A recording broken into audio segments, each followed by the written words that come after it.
ካብ ዝተፈላለዩ ሴክተር መስሪያ ቤታት ካብ ናይ ሃይማኖት ተቋማት ዕድመና ክብርኩም እንኳዕ ብድሓን መጻኹም ክብል ፈቱ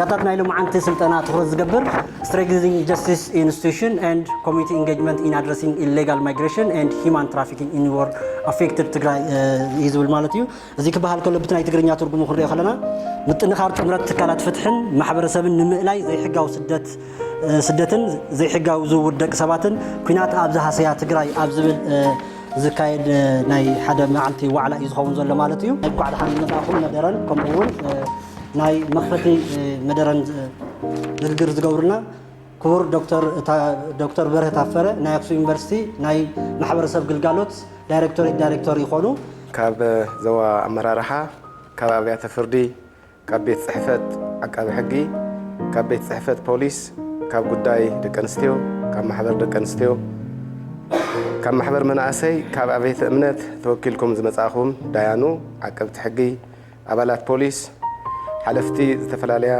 ابيات صحفتات مرحته هيمانتن كمون سمياتاتن تساتفتن كلهم بب معارككم ككم حلفنتكم ابزو على ادمينا خبيركم غزيكم مديبكم بمركابكم بشمين بشم يونيفرسيتي اخسومن مسغانا كقربلكم يفتو انكو عدحن مصاخم كبل يونيفرسيتي اخسوم ماخل نصا دغف حقي كاب تطايشلو 2016 عام مهرت جميرو نحبرت سبنا تبصحنت فتحي امرغغاص عبي ترى እንዳتصاوته مصيو እንዳتصاوته ون يركب حز دما غلغالوتو بزبلص نمسفح زخلو بروجكت قريصو كاب حبرت اوروبا بمنقد بيت صحفت مقتصار حدغኛ عصن مكلخال جبنن ود حبرات منغستات UNODC بزبحال مالتيو United Nations for the abbreviation United Nations Organization for Drugs and Crime المسلمي expand خبر كله بزي بيلو بسترخبه دغف ገንዘብ ግልጋለቱ ካብ ከተማታት ሽረ አክሱምን ዓድዋን በተወሳኺ ኣብ ከተማታት ዓብይ ዓድን ሸራሮን ካብ 2017 ዓመተ ምህረት ጀሚሩ ሓደሽቲ ማእኸላት ከፊቱ እንዳሰረሐ ይርከብ እዚ ፕሮጀክት እዚ ከቢድ ዕንወት ንዝበጽሖ ፍትሒ ክልልና بفلاي دما مسجبن تتحيزو زرق زلو تجمع مفتحي عم مقرب عم منصع عبي الجام زلو أيو إزلومي strengthening justice institutions and community engagement in addressing illegal migration and human trafficking in war affected area بزبل نكايدو زلنا مدرخ زته عب كلنا نزلو كناس زولدو فلسات مناسي عم كل خالن مقصصارن مداركتي أكلات تقراريهم مفتحي كخونو زخلو قدايات كمخرو زعلم ايو بهذه مسرت اب قصصرن كل خالن فلسات لمدن حلافنتن كاب زلو عالم لخاوي تكال فلساتنياتات ود حورات منغستات ويدما IOM زمصو بعل مويا ايت فسها عبادي بايت فسها عبادي نميتنا مبغسي زخون حسابات كقربلنا ايام سلازي ازي وعلى سناي ناي سلطنان ميتن مدرخ كخونلنا نتمنخو يا وسخاتكم ون نطف تساتفو كتغبرو نتلاوخو እዚ መድረኽ በዕለይ ዝተኸፈተ ምዃኑ ከበስርፈቱ ያቀኒልኝ አክሱም ዩኒቨርሲቲን በደንብ አመሰግናለሁኝ ክቡር ዶክተር በርሀ እንደዚሁም ደግሞ የአክሱም ዩኒቨርሲቲ ማህበረሰብ የተከበራችሁ ከተለያየ ተቋማት የመጣችሁ የህብረተሰብ ክፍሎች እንኳን በሰላም መጣችሁ ያው እኔ እንግዲህ ፍስሐ አባዲ ይባላለሁኝ በአሁኑ ሰዓት በሽሬ እንዳስላሴ ከተማ የአይኦኤም ወይም ደግሞ ዓለም አቀፉ የፍልሰተኞች ድርጅት ውስጥ ማይግሬሽናል ውስጥ መሰራ ባለሙያ ነኝ እንግዲህ ዛሬ ከአክሱም ዩኒቨርሲቲ ጋር በጋራ በመሆን ይሄንን አንድ ቀን ወርክሾፕ በጋራ እናሳልፍ ይሆናል ማለት ነው እንግዲህ ስልጠናውን ከመጀመሪያ በፊት ግን ትንሽ አይኦኤም ማን ነው ምንድነው የሚሰራው የሚለው ነገር ጊዜ ሳልወስድ ያው ሐሳቤን እገልጻለሁ ማለት ነው የሁለተኛው ዓለም ጦርነት ማብቂያ ሰዓት ስለነበረ ሁለተኛው ዓለም ጦርነትን ተከትሎ በሚሊዮኖች የሚቆጠሩ ሰዎች ያው ከሚኖሩበት ቦታ ተፈናቅለው ስለነበረ ለተለያየ ችግሮች ተጋልጠው ስለነበረ እነሱን ሰዎች ወደ ኦሪጂናቸው ወይም ደግሞ ወደ ሀገራቸው ለመመለስ ተቋማት ያስፈልጉ ስለነበረ ወይም ደግሞ የተለያዩ ድርጅቶች የጋራ ስራ ያስፈልግ ስለነበረ ይህንን እሳቤ ማድረግ በዛ ወቅት ተቋቁሟል ማለት ነው። ስለዚህ እንደዚህ ያለ በ1986 ራሱን ወደ አንድ ዓለም አቀፍ ድርጅት በመቀየር እንደዚሁም ደግሞ ፈረንጆቹ በ2016 የተባበሩት መንግስታት ድርጅት አንድ አካል በመሆን እየሰራ ይገኛል ማለት ነው። እሺ ዛካ የት አውሮፓ ለምን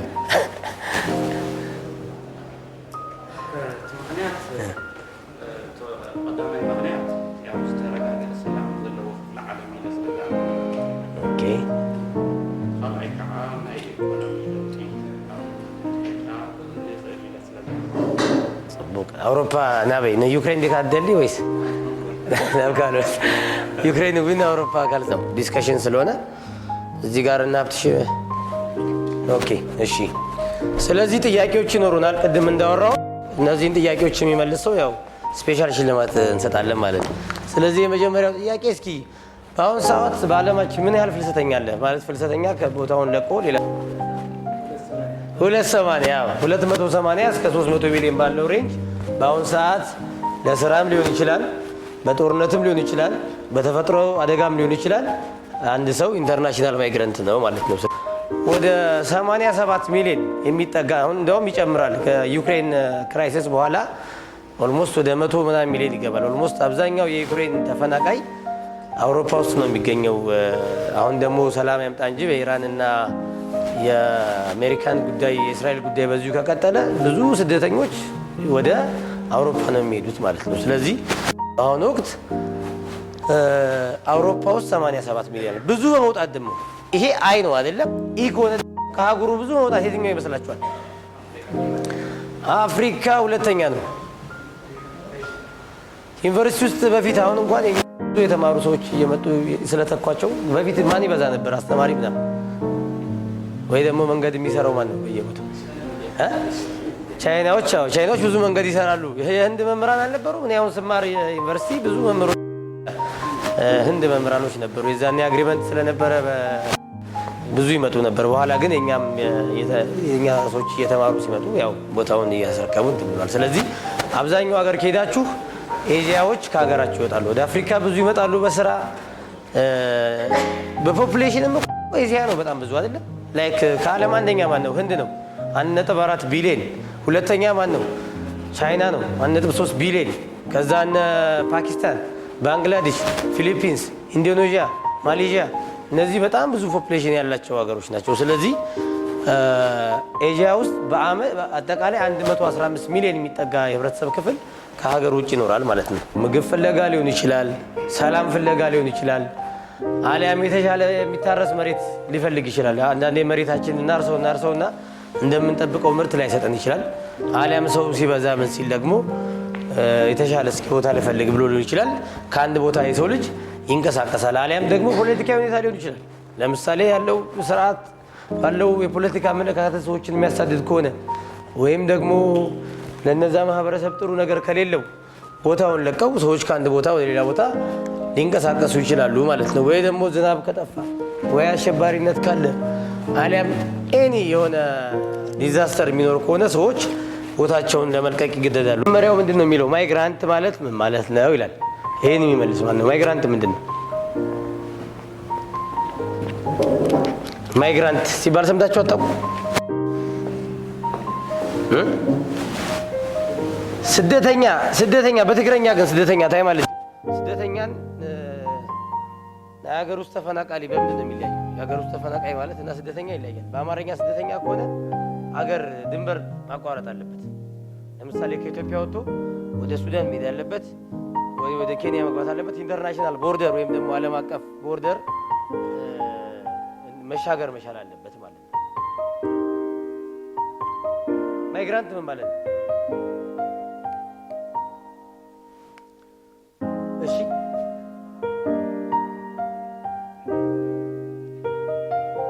ኦኬ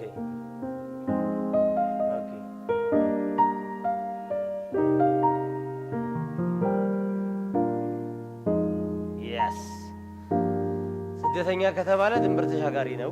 ተፈናቃይ ከሆነ ደግሞ በአንዲት ሀገር ውስጥ ነው አለን። በጣም ጥሩ ማብራሪያ የሰጠን። እዚህ ጋር ከታች ያሉትን አብሮ የመለሳቸው በጣም አጭር መልስ ነው የመለሰልን። ሪፊውጂ ማለት ማንኛውም የአንድን ሀገር አቋርጦ የሚገባ ሰው ሪፊውጂ ወይም ደግሞ ስደተኛ ይባላል። አሳይለም ሴከር ምን ማለት ነው?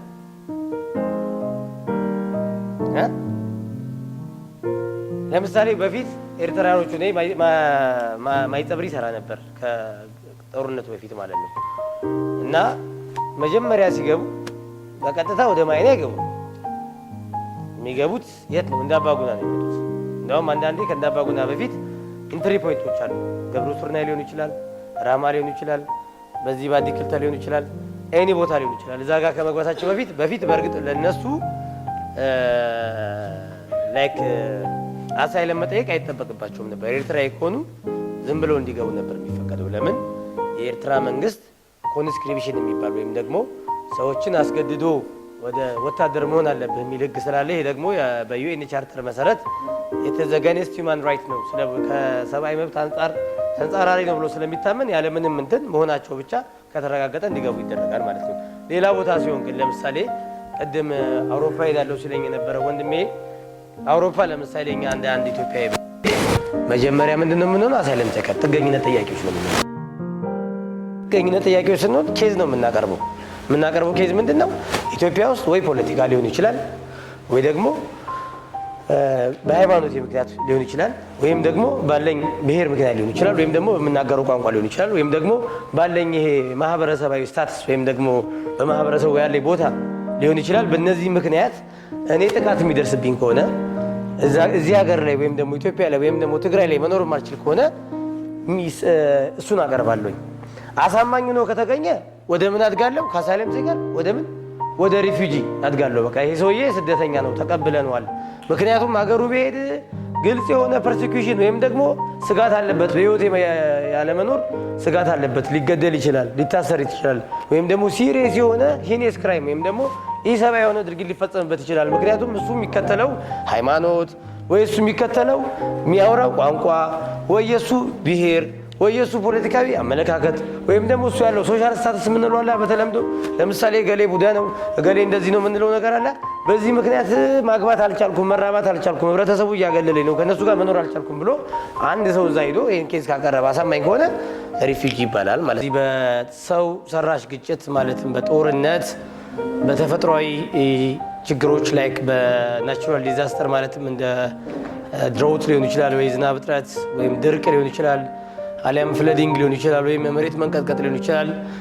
የተለያዩ ችግሮች የተሞላ ስለሆነ ብዙ ፍልሰተኞች ያሉበት አካባቢ ነው ማለት ነው። ስለዚህ ሰዎች ቅድም እንዳየነው መጀመሪያ ላይ ፎርስፉሊ በግድ ወይም ደግሞ ቮለንተርሊ ወይም ደግሞ በራሳቸው ፍላጎት ምክንያት ከአንድ ቦታ ወደ ሌላ ቦታ ሊንቀሳቀሱ ይችላሉ ማለት ነው። ኢኮኖሚያዊ ፖለቲካዊ ችግር ምክንያት እዚህ ጋራ መኖር ስለማልችል ከዚህ በኋላ እዚህ ጋራ መስራት ስለማልችል ከዚህ በኋላ በሚል ምክንያት ወይም ደግሞ ገቢ ከሌላቸው ወይም ደግሞ ቅድም በዘረዘርናቸው ፑሊንግ እና ፑሽንግ ፋክተሮች ምክንያት በዚህ መስመር ይሄዳሉ ማለት ነው። በዚህ መስመር ሲሄዱ ግን ጉዞው ቀላል አይደለም፣ በጣም ከባድ ነው። ለምሳሌ በ2025 ብቻ 992 ሰው ሞቷል በጀልባ መስጠም ምክንያት። እንደዚሁም ደግሞ አብዛኞቹ እየታገቱ እስኪ አሁን ቤተክርስቲያን ላይ መስጊድ ላይ የተለያዩ ሴንተሮች ላይ ስትሄዱ ምን የተለመደ ትሬንድ መጥቷል። ልጄ የመን ላይ ታግቶብኝ ብር አምጪ ብለውኝ እባካችሁን እርዱኛ። አላጋጠማችሁ? መኪና ሳይቀር ተከራይተው እየዞሩ ልጄ እንደዚህ ሆኖብኝ የሚሉ ሰዎች በጣም ተበራክተዋል። ድሮ እንደዚህ አይነት ትሬንድ ብዙም አልነበረም። ሊቢያ ላይ እንሰማ ነበረ። ነገር ግን አሁን እንደ አዲስ የመን ላይ እንደዚህ ሆኗል ተብሎ ማለት ነው። ስለዚህ ገንዘብ የማይከፍሉ ከሆነ እነዚህ ሰዎች ምን ይደረጋሉ? ሴቶቹ ቢከፍሉም ባይከፍሉም ወሲባዊ ጥቃት፣ አካላዊ ጥቃት ይፈጸምባቸዋል፣ ይደፈራሉ። ወንዶቹ አካላቸውን ያጎሏቸዋል፣ ይገሏቸዋል፣ ያስሯቸዋል፣ ያስርቧቸዋል። ቅድም እዛ ጋር ስንዘረዘረው የነበረው አለ አይደል? ይራባሉ፣ ይታሰራሉ ስንል የነበረው የሁላ መከራ ፕሮሰስ ያደርጋሉ ማለት ነው። ሁለተኛው መውጫው መንገድ እንግዲህ የመጀመሪያው ላይ የት ብለናል? መዳረሻ ሳውዲ አረቢያ ነው። አብዛኛው ትግራይ ከዚህ ጋር ከትግራይ የሚወጣው አብዛኛው ዓለም አቀፍ ፍልሰተኛ መዳረሻ የሚያደርገው በኢስተርን ኮሪደር አድርጎ ብዙ ከዚህ ነው ሳውዲ አረቢያ ጋር። ሁለተኛው ሳውዘርን ሩት የሚባለው የደቡብ በር ማለት ነው። ይሄ ደግሞ መዳረሻቸው ነው ደቡብ አፍሪካ ነው። በአብዛኛው ከደቡብ ኢትዮጵያ ነው። ላይክ ከሲዳማ ክልል ከሀዲያ እንደዚሁም ደግሞ ከወላይታ ከዳውሮ ከኮንታ ከጋሞ ከጎፋ ከሳውላ እንደዚሁም ከተለያዩ ከኮንሶ ከምናምን አካባቢ ነው የሚሄዱት በብዛት ማለት ነው። ይሄ ማለት በዚህ በኩል ምስራቅ በኩል በሰሜን በኩል ያለው በምስራቅ በኩል ያለው በደቡብ በኩል ያለው በምዕራብ በኩል ያለው አይሄድም ማለት አይደለም። ግን አብዛኛው መዳረሻው ደቡብ አፍሪካ ነው። እነዚህም በኬንያ አድርገው ታንዛኒያ አድርገው ሞዛምቢክ አድርገው ዚምባብዌ አድርገው ደቡብ አፍሪካ የሚገቡ ናቸው ማለት ነው። እነዚህም ብዙ ጊዜ ዜና ታዩ ላይክ ተይዘው ደቡብ አፍሪካ ላይ ተይዘው መጡ፣ ማነው ኬንያ ላይ ተያዙ፣ ፍርድ ቤት ቀረቡ፣ ማላዊ ላይ ተያዙ፣ ታንዛኒያ ላይ ተያዙ ሲባል አሰሙም አብዛኞቹ። ሌላም ዜና አሰሙም። ለምሳሌ ሳፎኬትድ ነው በዚህ በኮንቲነራል ተጭነው የሚሄዱት ሳፎኬትድ ነው ተገኙ፣ እንደዚህ ሞቱ ምናምን ብዙ ሬሳ እንደዚህ አገኘን እንደዚህ ሰው አዳን የሚባል ነገር አለና እነዚህ መዳረሻቸው ደቡብ አፍሪካ ነው። ሶስተኛው ሩት ዘኖርዘርን ሩት ነው የሚባለው። ይሄ ደግሞ የሰሜን በር የሚባለው ነው። በመተማ ተደርጎ ሱዳን፣ ሊቢያ፣ ከሊቢያ በኋላ ደግሞ ክሮስ አድርጎ አውሮፓ በላምፔዱሳ አድርጎ ጣሊያን ገብቶ ወደ ተለያዩ አውሮፓ ሀገሮች የሚሄዱት ናቸው ማለት ነው። ሶ እነዚህ ሜጀር ሩቶች ናቸው ማለት ነው። ስለዚህ እነዚህ ህገወጥ ሰው አዘዋዋሪዎች ወይም ደግሞ ስማግለሮች ወይም ደግሞ ሂውማን ትራፊከሮች ሰዎችን ከዚህ ከትግራይ ወይም ደግሞ ከተለያየ ቦታ አንስተው የሚወስዱባቸው መንገዶች እነዚህ ሶስት ሩቶች ናቸው ማለት ነው። ግሩፑን ሄትሮጂኒየስ ነው የምናደርገው። ከሃይማኖት አባት፣ ከፍትህ አካላት፣ ከፖሊሳም የመጣችሁ ካላችሁ ከተለያየ ተቋማት እናደርግና እንድትወያዩ እናደርጋለን። እነዚህ ጥያቄዎች ትግራይ ላይ ያለውን ሂውማን ትራፊኪንግ ምን ይመስላል፣ እንደዚሁም ደግሞ ኢንስቲትዩሽናችንስ ምን ያህል ሬዲ ናቸው ይሄን ለመመከት፣ ምንድነው የሚያጋጥማቸው ቻሌንጅ፣ እንዴት ነው የሚፈታው የሚለውን ነገር ለመወያየት ነው ማለት ነው። ሶ በመጀመሪያ ቁጥር እሰጣለሁ። የምሰጣችሁን ቁጥር ትይዙታላችሁ። ከዛ በኋላ ግሩፕ ፎርም እናደርጋለን። ግሩፕ ፎርም ካደረግን በኋላ የተለያየ ቦታ ላይ እንቀመጥና አንድ ሰብሳቢ ይኖራል፣ አንድ ጸሐፊ ይኖራል፣ አንድ ደግሞ እዚህ ጋር ወጥቶ ፕሬዘንት ያቀርባል ማለት ነው። አብዙ ዘይሕጋዊ ስግረዶም ንብሎ ግን ገበን ስለዝኾነ እዩ ዘይሕጋዊ ስለዝኾነ እዩ እምበር ብስምምዕነት ናይቶም ሰባት ዝፍፀም ማለት እዩ። ናይ ሓደ ዓዲ ዶብ ኣሳጊርካ ንኽትሰግድ ልክዕ ቢዝነስ ማለት እዩ። ናይ ገንዘብ ጥቕሚ ንምርካብ ተስማዕሚዖም ዝገብርዎ እዩ፣ ትርፊ ንምርካብ ዝግበር እዩ። ስለዚ እንታይ ተፈላለየ ኣብዚ ብዘይፍቓድ ዝግበር እዩ፣ ኣብዚ ከዓ ብፍቓድ ዝግበር እዩ ማለት እዩ። ኩሎም ግን ብፍቓድ ክንብል ከለና ያው ቴክኒካሊ በተናይ ሕግ ስታይ ክንብሎ ከለና ያው ሓደ ውዕል ክበሃል ተኮይኑ ሕጋዊ ክኸውን ኣለዎ። ሕጋዊ ውዕል ግን ኣይኮነን ዋላ ዳ ይስማዕምዑ እምበር ዘይሕጋዊ እዩ ገበን እዩ፣ ክልቲኦም ገበናት እዮም ማለት እዩ። ስለዚ ትዕላምኡ እዩ ተፈላለይ። ስለዚ ተፈፃፅምኡ ብፍቓድን ብዘይፍቓድን ዝፍፀም ምዃኑ እዩ ዋና ፈላላይ። እንደገና ዕላማ እውን ያው ብዝበዛ እዩ ብካልእ ባህኹ ኣብ ኩሉ ብዝበዛ እዩ ዋላ እቶም ዝግበር እውን ዘይሕጋዊ ብዝበዛ እዩ ደቂ ሰባት። ምክንያቱ ሕጋዊ ኮይኑ ግብሪ ከፊሉ እዩ ሕጋዊ ስራሕ ክሰርሕ ዝግብኦ እቲ እውን ብዝበዛ እዩ ክህሎ ንኽእል እዩ። ዝሮ ግን ፍቓድ ናይቶም ዝዘዋወሩ ዘለዉ ሰባት ዘለዎ እዩ ዘይሕጋዊ ስግረዶ ንብሎ ማለት እዩ። ካብኡ ዝፍፅመሉ ቦታ ኣብዚ ዝውውር ዘይኩሉ ይኽእል እዩ። ኣብ ሓደ ዓዲ ካብ ካሊእ ቦታ ምፅኦም ናብ ሽረ እውን ኣብ ሓደ ቦታ ኮንሰንትሬት ገይሮ ኣቐሚጡ ክብዝብዞ ይኽእል ኢና ሓደ ሰብ ማለት እዩ። ጉልበቱ ገሊኡ ዓመፅ እውን ዘለዎ ማለት እዩ። ኣብዚ ግን ኩሉ ግዜ ዘይሕጋዊ ስግረዶ ክንብል ከለና ተርሚኖሎጂ ባዕሉ ከም ዝገልፆ ያው ግዴታ ስግረዶ ወሎ እዩ ማለት እዩ። ውዕል ስምምዕነት ንሓደ ሰብ ናብ ካሊእ ዓዲ ንክተሳገር ትገብሮ ስምምዕነት እዩ ማለት። ስለዚ ምዝውዋር ኣለዩ። እዚ ግን ናይ ግድን ምዝውዋር ናብ ካሊእ ቦታ ምውሳድ እውን ዘይክእል ይኽእል እዩ። ካብ ሓደ ሃገር ውሽጢ እውን ክኸውን ይኽእል እዩ ዝብል እዩ። ድሓር ዓይነት ናይቲ ገበን እውን ተፈላለይ ዓይነት ናይቲ ገበን ኣብዚ ኣብ ልዕሊ እቲ ውልቀ ሰብ እዩ ማሰይቲ ዝበፅሕ ቶርቸር ተዓመፅ ገለ ዝበፅሕ ኣብ ልዕሊ እቲ ውልቀ ሰብ እዩ። ኣብዚ እውን ገንዘባዊ ዋላ ይኹን እውን ኣብቲ ውልቀ ሰብ ይፍፀም እዩ። ግን ትስግረዶ ክንብል ከለና ላዕላውነት ናይቲ ዓዲ እውን ዝጥሕስ እዩ ማለት እዩ። ክልተ ሕቶ እየን። ሓደ እንታይ እዩ ዘይሕጋዊ ስደት ኣብ ምስጋር ዘለዉ ደቂ ሰባት ዝቃወማ ዘለዋ ሃገራት ኣህጉራውን ሃገራውን ዋና ዕላምኡ እንታይ እዩ? ኣብቲ ዘይሕጋዊ ምስዳድ ደቂ ሰባት ዝቃወማ ዘለዋ ሃገራውን ኣህጉራውን ዋና ዕላምኡ እንታይ እዩ ዝብል ዋና ዕላምኡ መሰረት ገይሮም ማዕድ ፈልጦ ኮይኑ ዋና ዕላምኡ እንታይ እዩ? ሓደ ስደት ደቂ ሰባት ዘይሕጋዊ ስደት ደቂ ሰባት ንምዕጋት ተባሂሉ እዩ። ካልኣይ ጥሕሰት ሰብኣዊ መሰል ደቂ ሰባት ከየጋጥም ሞት ኣሎ፣ ኣካል ምጉዳል ኣሎ፣ ናይ ጉልበት ዝበዛ ኣሎ፣ ከምኡውን እታው መጥቃዕቲ ያሎ እዚ ንኸይፍፀም ተባሂሉ እዩ ካብኡን ኣዛወርቲ ወይ ከዓ ገበን ፈፀምቲ ኣካላት ብሕጊ ክጥይቁ ምግባር እዩ ቀፂሉ እውን ግዳያት ወይ ከዓ ተበደልቲ ማለት እዩ ነቶም ተበደልቲ ከለላ ንምሃብ ተባሂሉ እቲ ዋና ዓላማ ኣብቲ ናይ ደቂ ሰባት ምዝዋር ብሕጋዊ ምዝዋር ዘሎ ሕዚ ግን ብኣንፃር ኣፈፃፅሙ እውን ኣዝዩ ከቢድ ኣይነበረን መጠን ተሳተፍቲ እውን ውሕዳት እዮም ነይሮም ሕዚ ኣወያርነት እናተረኸበ ካሊእ እናተረኸበ ብዙሕ ከጀፈ ዝኸደ ጉዳይ እዩ ኢልና ንሓስቦ እዚ ቅድሚ ኩናት ዝነበረ እንትኸውን ድሕሪ ኩናት ዝነበረ ቀዳማይ ታሎ ኣብ ኣዋሃባ ግልጋሎት ትኩረት ሂበን ብቅድሚያ ይሰርሓ እየን ካልኣይ ክንድቲ ዘድለ ግን ውፅኢታዊ ግን ኣይኮነን ፀገም ድማ እንታይ እዩ ምስቲ ንሕና ናይ ትግራይ ድሕሪ ፖስት ዋር ዘሎ ኩነታት ትካላት ከም ኣዝ ኢንስቲቱሽን ብማተርያል ክኸውን ንኽእል ብናይ ሰብ ሓይል ክኸውን ንኽእል ዳሜጅ ኮይነ ንፅንሕ እና ንሱ ሓደ ከም ኢፌክቲቭሊ ከይንቀሳቐሳ ይገብረኒ ንሕና ከም ጉጅለ ያው ሕድሕዶም ሓደ ብሓደ ክንሪኦም ሞኪርና ኢና ስለዚ እቶም ብፍላይ ምምሕዳር ኣካላት ዝበሃሉ ወይ ድማ ኮሚኒቲ ሊደርስ ዝበሃሉ ምስ ምንታይ ኢና ከነተሓሓዞም ሞኪርና ምስቶም ፑሽንግ ፋክተርስ ዝበሃሉ እቶም ፑሽንግ ፋክተርስ ብዝርዝር ክንሪኦም ከለና ብዙሓት ኮይኖም ግን ድማ ተቕልል ኣቢልካ ኣብ ሶሾ ኢኮኖሚክ ኤንድ ፖለቲካል ኣብ ሰለስቲኦም ክምደቡ ዝኽእሉ ፀገማት እንዲኦም እቶም ፑሽንግ ዝበሃሉ ስለዚ እቶም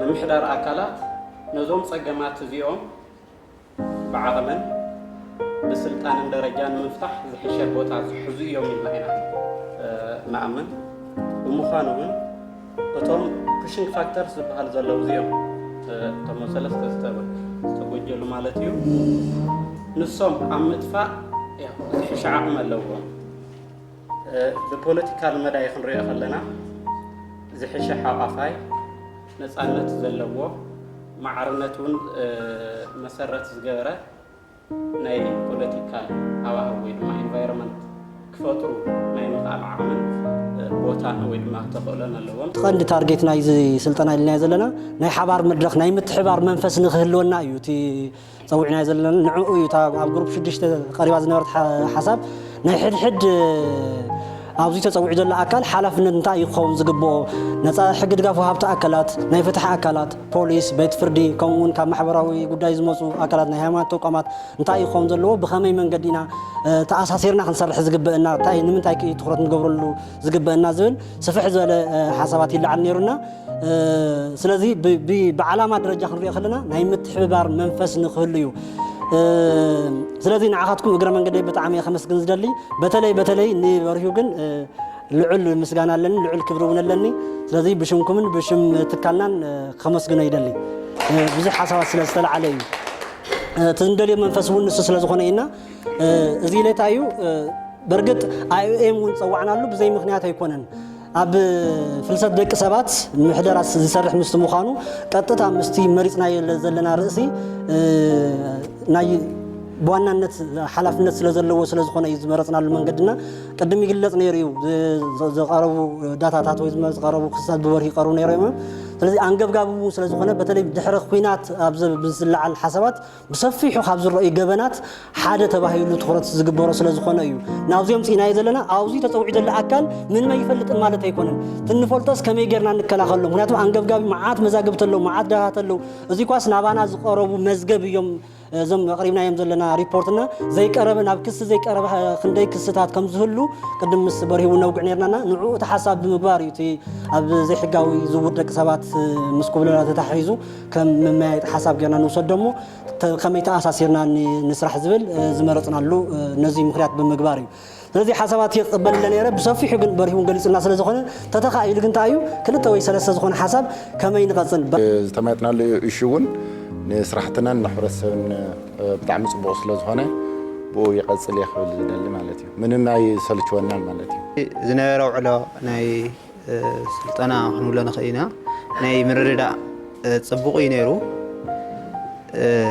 እዚ ከም ዘለዎ ናይ መቕፃል ክህልወና ኣለዎ ድልውነትና እውን ፅቡቅ ምዃኑ ተገንዚበ ኣለኹ እዚ እውን ክንቅፅሎ ኣለና ኢለ ምናልባች በሪሁ እውን ተደጋጋሚ ገሊፅዎ እዩ ብዙሓት ኮርስታት እዮም እዚኦም ከም ዩኒቨርሲቲ እውን ካብኹም ሕሊጠ ይኾንኩም ብርግፅ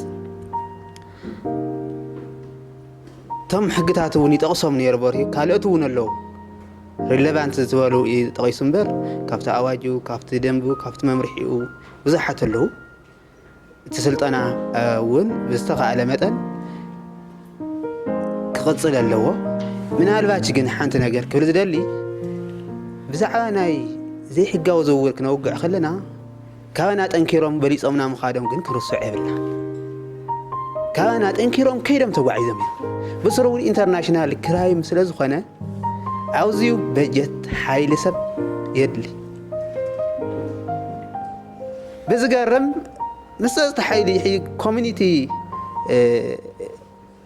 ምስቲ ኮሚኒቲ ሒት ኮሚኒቲ ይጋፈጦም እዩ ዓቕሚ ስለ ዝሓፅሮ ዘሎ እዚዩ ንስኹም እውን ብዘለኩም ዘይሕለል ፃዕሪ ንሪኦ ኣለና ኣብ ጎንኹም እውን ኣለና ናብ መሬት ክወረድ ግን ብዙሕ ዓቕሚ ከም ዘድልየና እዩ ክሕብር ዝደሊ ፃኒሕትና ፅቡቕ ነይሩ በዚአን ዝሓበርክውን ግን ክንቅፅል ኣለና ዝብል ናይ ግሊ ርእቶ ኣለኒ ይቐኒየሊ እቲ ዝመረፅናዮ ዛዕባት ናይ ምይጥ መድረኽ ኣድላይ ምዃኑ ብምእማን ኩሉ ግዜኹም ሰዊእኹም ጉልበትኩም ሰዊእኹም ስለዚ መፃኹምና ብልቢ ብሽመይን ብሽም ዩኒቨርሲቲን ብሽም ቤት ትምህርቲ ሕግናን ማእኸልናን ከመስግን ደሊ መሰልጠና ኢና ናይ ምይጥ መበገሲ ፅሑፍ ዘቕረቡልና ኣይተፈሳውን ሳልሳይ መድረኽ እዩ ኣብ ሎማዓንቲ ዛዕባ እዚ ንማያጥ ዘለና ኣብ ኣኽሱም ሓደ መድረኽ ነይሩና ኣብ ዓብዪ ዓዲ እውን ከምኡ ዝመሰለ መድረኽ ነይሩና ሳልሳይ ኢና ኣብዚ ሽረ ነካይዶ ዘለና ኣብዞም ሰለስቲኦም መድረኻት እዚኣቶም ኣብ ሓፂር ግዜ እናዓደምና ኣብ ሓፂር ግዜ ተዳልዮም ነዚ ዝኣመሰለ መመያጥ ብምቕራብ ንዝገበሩልና ተበግሶ ብጣዕሚ ኣመስግን ንደሊ ንኣዮም እውን እቲ ዛዕባ ናይትና እዩ ኢሎም ሓላፍነት ወሲዶም ብምዳብ በዓል ሞያ ብምዲቦም ብምስዳዶም ዝገበሩልና ደገፍ ከመስግን ደሊ ንኩሉ ተሳታፋይ ልባዊ ምስጋና ኣለኒ መወዳእታ ምናልባት እቲ ናይ ስልጠና ዓላማ ሃፍትሽ እውን ይገልፆ ነይሩ ተደጋጋሚ ይግለፅ ነይሩ እቲ ናይ ዘይሕጋዊ ስደት መጨነቃይ ተኻሳሓይ ኮይኑ ብፍላይ ስለ ዘሎ ብሓደ መዓልቲ ብክልተ መዓልቲ ተማይጥካ ዘይክፍታሕ ይኽእል ግን እንተነኣሰ ክንመያጠሉ ክንጭነቐሉ ዝግባአና ዛዕባ ምዃኑ ሓሲብካ ንምንታይ እቲ ዛዕባ ንሱ እንድሕር ሰብ ክንእክብ እንተኮይና ሰብ ክንፅውዕ እንተኮይና ንሱ እቲ ዛዕባ ክኾን ኣለዎ ብዝብል ኢና ንሱ መሪፅና ትኽክል እውን እቲ ዛዕባ ዝመረፅናዮ ወቕታዊ ምዃኑ ካብቲ ዝሃብኩሞ ሓሳባት ኣረጋጊፅና ኣለና ማለት እዩ ምናልባት እቲ ፀገም ብጣዕሚ ሰፊሕ ምዃኑ ዓሚቕ ምዃኑ ምናልባት ተረጋጋሚ ዝብላ እዚኣ ብፍላይ በዛ ሎሚ ወቅቲ እዚኣ ብዘይሕጋዊ ስደት ዝምልከት ኣነ እውን ቪክቲም ስለ ዝኾንኩ ፐርሰናሊ ሕድሕድ ተንጥይቆ ኣብ ገዝኡ ከምኡ ፀገም ዝበፅሖ ብዙሕ ኢሉ ይኾን ማለት እዩ እቲ መናእሰይ ይፈልስ ኣሎ ዓዲ ጉዳይ ኣሎ ስድራ ብዘይ ጠዋሪ ይተርፍ ኣለዎም ዝብል ሰፊሕ ተኣሽሙ ገዲፍና ውልቅና ክንከላኸል ንኽእል ዶ ኣነ ብዚ ሕጂ ብዛዕባ ዘይሕጋዊ ስደት እማያጥ ኣለኹ ዛረብ ኣለኹ ብዙሕ ሰብ እውን ከምኡ ሓሳብ ይህበሎ ኣነ ንባዕለይ ናይ ዘይሕጋዊ ስደት ግዳይ ከይከውን ክከላኸል እኽእል ዶ ኣነ ፐርሰናል ውልቀይ እኽእል ዶ ዝብል ትሕቶ ትመፅእ ማለት እዩ ኣነ ብዛዕባ ዘይሕጋዊ ስደት ልሚጡ ኢለ ዝዘርቡ ኢለ ኣሓወይ ፅባሕ ንጎ እንድሕር ኣብ ተሰዲዱ ሱዳን ኣትዩ ሊብያ ኸይዱ 2 ሚልዮን 3 ሚልዮን ለኣኽ ዝበሃል እንተኮይነ ተረኺብካ ናይ ምዝራብ ትርጉም ምንም ትርጉም የብሉ ማለት እዩ ስለዚ ተተኻኢሉ ዘይከኣል እውን ኣይኮነን ብጭቡጥ እቲ ናብ ተግባር ምእታውን ምብጋስን እዩ እምበር ተነቐሰ ኣብ ገገዛና ኣብ ነናትና መቕርብና ሰብ ከምኡ ዝመሰለ ግዳይ ከይኸውን ንባዕልና ግዳይ ከይንኸውን ንምክልኻል ንበገስ ያው ዶክተር መኮነን ኣረጋይ ኣብ ኣክሱም ዩኒቨርሲቲ ናይ ምርምርን ግልጋሎት ማሕበረሰብን ምክትል ፕሬዚዳንት እዩ ክመፅእ ቆፀሮ ሒዙ ይቐንዩ ኣጋጣሚ እቲ ዩኒቨርሲቲ ፌደራል ከም ዝኾነ ተቋም ከም ትፈልጥዎ ድንገት ኣኼባ ተፀዊዕ ኣዲስ ኣበባ ያው ትማሊ ኸይዱ ስለዚ ንዓና ተሓላፍነት ሂቡና ያው ኸይዱ ስለዚ ታዩ እቲ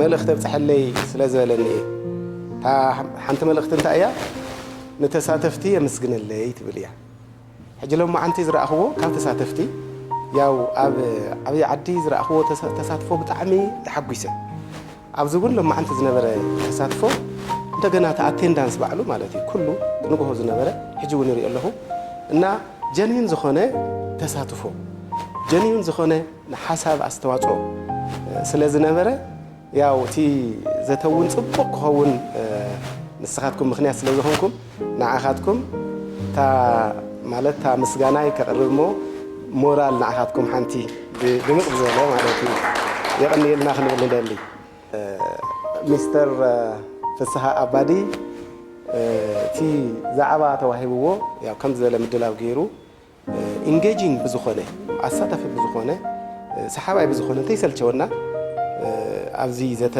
ክነካይድ ምክንያት ስለ ዝኾነና ያው ንዕኡ እውን ምስጋና የድልይ እሞ ሞራል ካብኡ ሳልሳይ ኣብዚ ክንእከብ ዝገበሩና ሰሙያ እውን ስለ ዘለዉ ናይ ሕጊ ሰሙያ ኣብ ዩኒቨርሲቲ ኣክሱም ትምህርቲ ሕጊ መምሃራን ያው እቲ ዛዕባ መጀመርያ ልዒሎም ንዕኡ ዝኸውን ፈንዲ ተኣላሊሾም ኣብ ከምዚ ዓይነት ዛዕባ ተኣኻኺብና ክንዘራረብ ምክንያት እውን ስለ ዝኾንና ንዓቶም እውን ተመስግኑለይ ይደሊ እዩ